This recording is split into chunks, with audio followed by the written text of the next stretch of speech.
చెప్పాలి.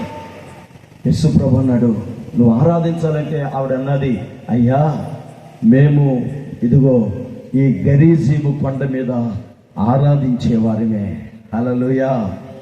యేసు ప్రభు అన్నాడు, యెరూషలేములో దేవాలయం ఉంది, మీరు ఈ గెరీజీములో కూడా దేవాలయాన్ని కట్టారు. అయితే ఎలా కట్టారంటే యెరూషలేములో ఎలా ఉందో గెరీజీములో కూడా అలాగే కట్టారు. కాకపోతే యెరూషలేములో ఉన్న దేవాలయంలో దేవుని మందసం ఉంది, ఇక్కడేమో మందసం లేదు. హల్లెలూయా.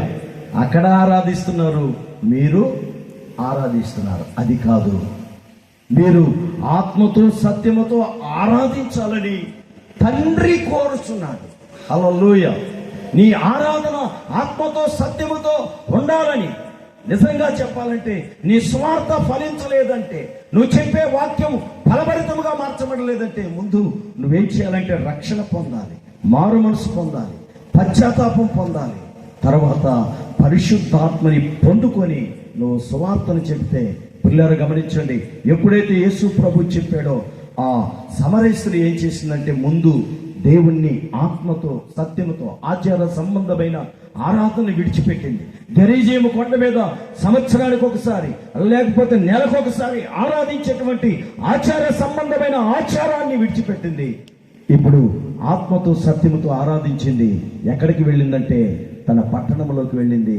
ప్రియ దేవుని బిడ్డారా, అంతవరకు ఆమెను గురించి ఆ ఊరంతా అనుకునేవా, ఈమె చాలా చెడ్డది, ఈమె కులత, ఈమె ఒక పాపి, ఈమె ఒక గమనించండి తిరుగుబోతు వ్యభిచారి అని చెప్పుకునేవారు. అయితే ఆమె అక్కడికి వెళ్ళగానే ఈమె నోట్లో నుంచి యేసు ప్రభుని గురించి చెప్పగానే వారందరూ కన్నీరు కార్చి తిరిగి యేసు ప్రభు దగ్గరకు వచ్చి మారు మనసు పొందారు. హల్లెలూయా, హల్లెలూయా. కనుక ఈ మాటలు విన్న మనమందరమే దేనిలో ఫలించాలంటే సువార్త వినడం కాదు, వినిన సువార్తని అనేక మంది ప్రదేశాలకి దైవజనులు పిల్లలు గమనించండి. ఎక్కడో పశ్చిమ గోదావరి జిల్లాలో పుట్టిన వ్యక్తి ఇక్కడికి ఎందుకు వచ్చాడంటే సువార్తని ప్రకటించేదానికి. ఎందుకు ఆ ఆసక్తి అంటే ఈ సువార్తలో ఫలించినప్పుడు రేపు దేవుడు అడుగుతాడు, మహిమ కలిగిన సింహాసనం ఎదుట నిలవబడ్డప్పుడు నీ ఫలం ఏది?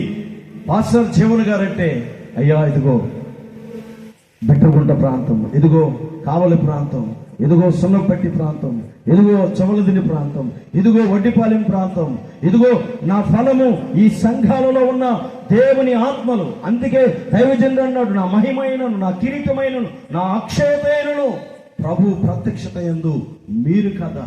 అంటే ఏ ఫలం పొందాలంటే సువార్త ఫలములో ఫలించినటువంటి అనుభవంలో మనం ఉన్నప్పుడు దేవుడు మనకు కలిగినటువంటి బహుమతులు, కిరీటాలు దేవుడిస్తాడు.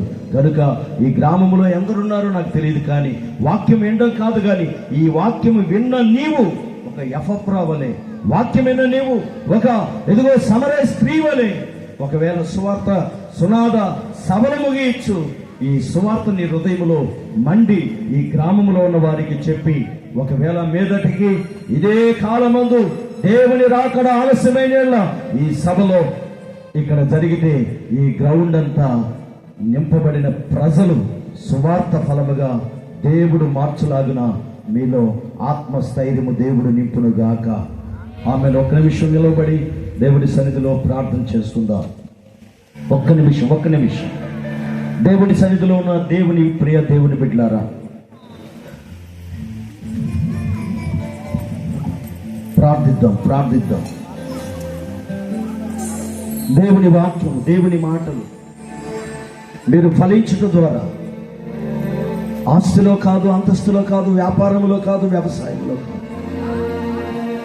సువార్తలో ఫలించాలని కొలసి పట్టణంలో ఉన్న సంఘము సత్య సువార్తను విని ఫలింప చేయబడ్డారు.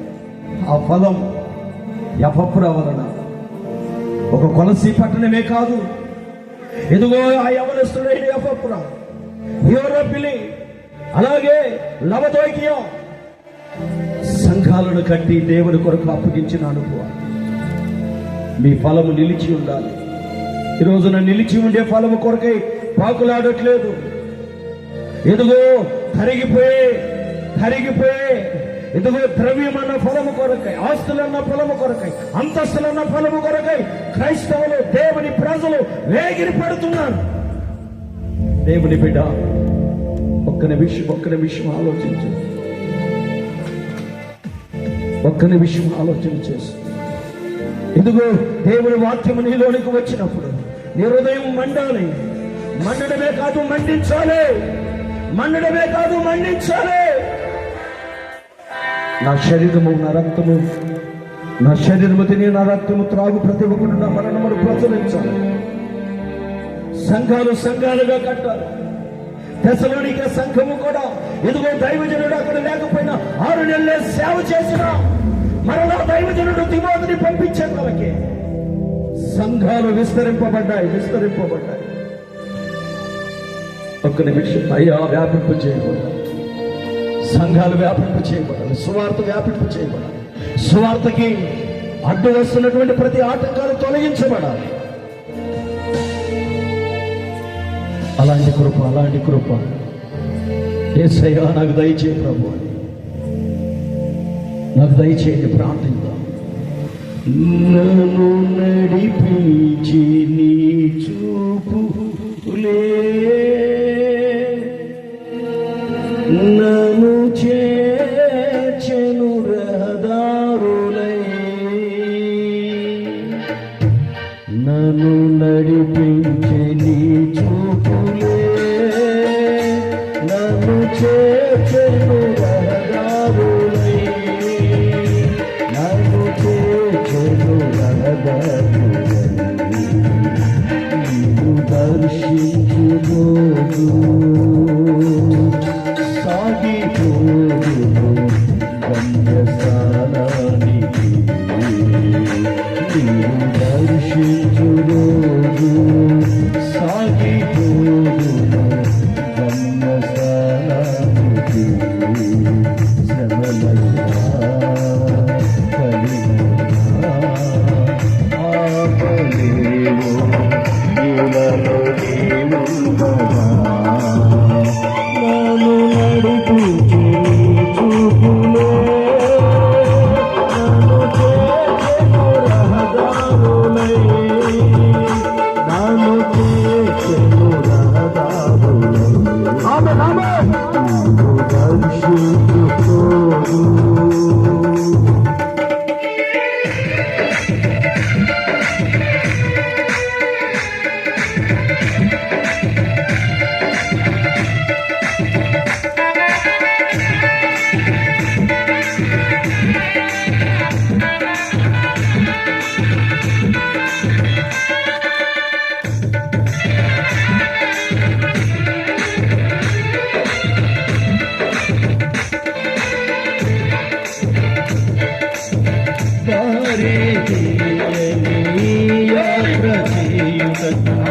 దారి మళ్ళిన స్నేహమే కారణం,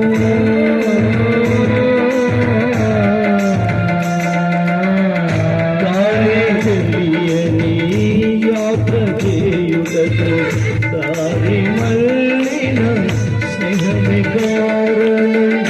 దారి చూపే నీ వైపు చూడగా,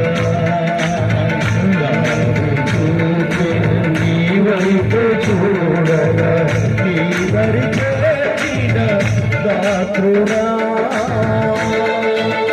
దారి చూపి నీ వైపు చూడగా నీ దరి చేసిన దాత్రుడా, నీ దరి చేసిన దాత్రుడా, నన్ను నడిపించి నీ చూపులే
అలాగే ఆకాశం ఇచ్చేది నేను ఎఫ్రావలే మార్చబడాలి.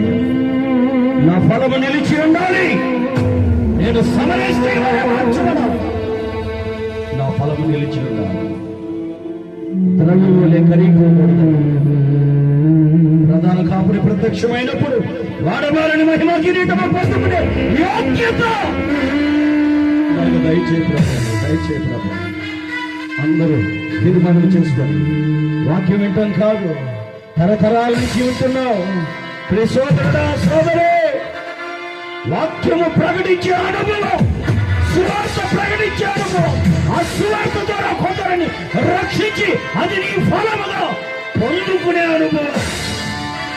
ఈ రాత్రి ఈ అనుభవంలోనికి నువ్వు స్థిరపరచబడతావు. రాగల దినాలలో ఈ ప్రాంతమంతా దేవుని కొరకు అప్పగింపబడతారు. మహాపరిశుద్ధుడైన మా ప్రియ పరలోకపు తండ్రి, నీ ఘనమైన నామాన్ని బట్టి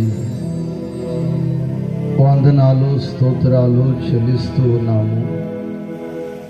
ఈ 3 దినములు వడ్డిపాలెము గ్రామములో ఈ సువార్త సునాద సభలను ఈ విధముగా మీరు జరిపించిన విధానమును బట్టి నీకు స్తోత్రాలు. ఈ సభల ద్వారా ఈ గ్రామమును మీరు దీవించండి. ఈ గ్రామ పెద్దలను మీరు దీవించండి. ఈ గ్రామములో ఉన్న ప్రతి కుటుంబాన్ని మీరు ఆశీర్వదించండి. అలాగనే వాయిద్యములు వాయించటానికి పాటలు పాడిన బిడ్డలను మీరు దీవించండి. దూర ప్రాంతము నుంచి దైవజనులు సంఘములతో కలిసి వచ్చారు. వారి పరిచర్యను, వారి సంఘములను మీరు ఆశీర్వదించండి. వారి కుటుంబాలను మీరు దీవించండి. వాక్య పరిచర్య చేసిన దీనదాసులను రెట్టింపు అభిషేకం ఇచ్చి బోధిగంతముల వరకు సాక్షిగా అయ్యా మీరు వాడుకోమని అడుగుచున్నాము. ఈ రాత్రి చేతులెత్తి మేము ప్రార్థన చేస్తూ ఉన్నాం. అలాగే సంతానము లేని వారి కొరకు ప్రార్థన చేస్తున్నాం. సంతాన ప్రాప్తిని, గర్భములో ఉన్న దోషమును తొలగించి సంతాన ప్రాప్తిని మీరు అనుగ్రహించమని అడుగుచున్నాము. అయా గర్భిణీ స్త్రీలకి కాపుదల, సుఖ కాంతుని మీరు అనుగ్రహించండి. చిన్నారి బిడ్డలకు ఎదుగుదల, పెరుగుదల, కాపుదల మీరు అనుగ్రహించండి. విద్యాభ్యాసము చేయుచున్న బిడ్డలు ఉన్నతమైన ఉద్యోగాలు చేయటానికి, ఉన్నతమైన విద్యాభ్యాసము అయా చేయటానికి ద్వారములు మీరు తెరవమని అడుగుతున్నాము. మరి ముఖ్యముగా మేము ప్రార్థన చేస్తున్నాము, ఈ ప్రాంతంలో విద్యాభ్యాసము చేసి నిరుద్యోగులుగా ఉన్న వారికి ఆ విద్యకు తగిన అయా ఉద్యోగమును మీరు ప్రసాదించమని అడుగుతున్నాము. వివాహ వయసు కలిగిన వారికి అయా మంచి సంబంధములు అనుగ్రహించి, వారి కుటుంబానికి తగిన సంబంధాలు అనుగ్రహించి వివాహములు మీరు ఆశీర్వాదకరముగా జరిగించండి. బలహీనులను మీరు బలపరచండి అయా. ఏ విధమైన రోగముల చేత అనారోగ్యముతో బాధపడుతున్నా స్వస్థతను మీరు అనుగ్రహించమని అడుగుచున్నాం. ఆర్థిక పరిస్థితుల్లో ఉన్న వారికి అయా అప్పులు తీర్చబడటానికి ద్వారములు తెరవండి. వ్యవసాయం చేయుచున్న వారికి అయా వ్యవసాయాలను మీరు దీవించండి. ఆ పండిన పంటకు ఫలానికి గిట్టుబాటు ధరలను మీరు అనుగ్రహించండి. అలాగే తండ్రి ఉద్యోగములు చేస్తున్నా, వ్యాపారములు చేస్తున్నా దీవించి ఆశీర్వదించండి. అలాగే చేరి వచ్చిన ప్రతి ఒక్కరిని నీ హస్తములకు అప్పగిస్తున్నాం. పర సంబంధమైన దీవెనలతో మీరు నింపమని, ఆత్మ సంబంధముగా అభివృద్ధి చెందటానికి అయా నీ మాటలు 3 దినముల నుంచి వింటున్నారు. ప్రతి మాటను హృదయంలో భద్రపరుచుకొని ఈ మాట ద్వారా వారి కుటుంబాలు దీవించబడటానికి కృప చూపండి. నీ వాక్యము బ్రతికిస్తుంది, నీ మాట నెమ్మదిని కలగ చేస్తుంది, నీ మాట గుడ్డితనాన్ని తొలగిస్తుంది, నీ మాట మండిస్తుంది, నీ మాట అయా ఉన్నతమైన స్థితిమంతులుగా మారుస్తుంది. ఆ విధముగా మీరు చేయమని అడుగుచున్నాం అయా. చేరి వచ్చిన ప్రతి ఒక్కరిని మీరు ఆశీర్వదించండి. నీ చేతులకు అప్పగిస్తూ యేసు నామములు అడుగుచున్నాము తండ్రి, ఆమేన్. మన తండ్రి అయిన దేవుని కృపయు, కుమారుని యొక్క పరిశుద్ధతయు, పరిశుద్ధాత్మిక నిన్ను సహవాసము ఇప్పుడు ఎల్లప్పుడూ సదాకాలము సకల కోటి పరిశుద్ధులకు చేరి వచ్చిన ప్రతి ఒక్కరికి ఆయన కృప సదాకాలము తోడయుండి నడిపించును గాక. ఆమేన్. మరి చేరి వచ్చిన మీ అందరికీ కూడా ప్రేమ వందనాలు. మరి ప్రార్థన అవసరం కలిగిన వారు ఎదురుకు వచ్చినట్లయితే మీకు ఈ సమయంలో ప్రార్థనలు చేయబడతాయి. మరి ప్రార్థన చేయించుకుని చక్కగా వరుస క్రమంలో వెళ్ళినట్లయితే మీకు చక్కటి ఇందు భోజనము ఏర్పాటు చేయబడింది. దేవునికి స్తోత్రము, హల్లెలూయా. అలాగే ప్రియ దేవుని బిడ్డలారా, మరి గమనించండి, మరి మనకు దగ్గరలోనే బంగారుపాలెంలో మరి విమోచన ప్రార్థన మందిరము వారు మరి వచ్చే నెల 19, 20, 21 తేదీలలో క్రీస్తు స్వరూప్య అనుభవ కూడికలను ఏర్పాటు చేసి ఉన్నారు. మరి ఆ కూడికల కొరకు మీరందరూ ప్రార్థన చేయండి. మరి ఆ ప్రాంతంలో మంచి వాతావరణం కొరకు మరి మీరందరూ కూడా ప్రార్థన చేయండి, పాలు పొందాలని మరి మీకు తెలియచేస్తూ ఉన్నాము. మరి మీ అందరికీ కూడా మరి ప్రేమ వందనాలు, దేవునికి స్తోత్రాలు. హల్లెలూయా, హల్లెలూయా. ఈ సమయంలో మరి పాస్టర్ గారు ఒక్క పాట పాడి మరి సిమెన్ పాల్ పాస్టర్ గారు వినిపిస్తారు ఒక్క పాట. అలాగే ప్రార్థన అవసరం కలిగిన వారు మరి ఎదురుకు వచ్చినట్లయితే మరి మీరు ప్రార్థన చేయబడితే ప్రార్థన చేయించుకొని ఎవరు తోసుకునే అవసరం లేదు. మరి చక్కటి ప్రేమ విందు మీ కొరకు ఏర్పాటు చేయబడింది. మరి చక్కగా తృప్తిగా మరి మీరు భోజనం చేసుకోండి. అలాగే పరిచారకులు కూడా తినేవారికి తినగలిగినంత మీరు పెట్టాలి. రెండోసారి కూడా పెట్టండి. ఆహారాన్ని మాత్రం వృధా చేయొద్దు. మరి గత రాత్రి కూడా కొందరు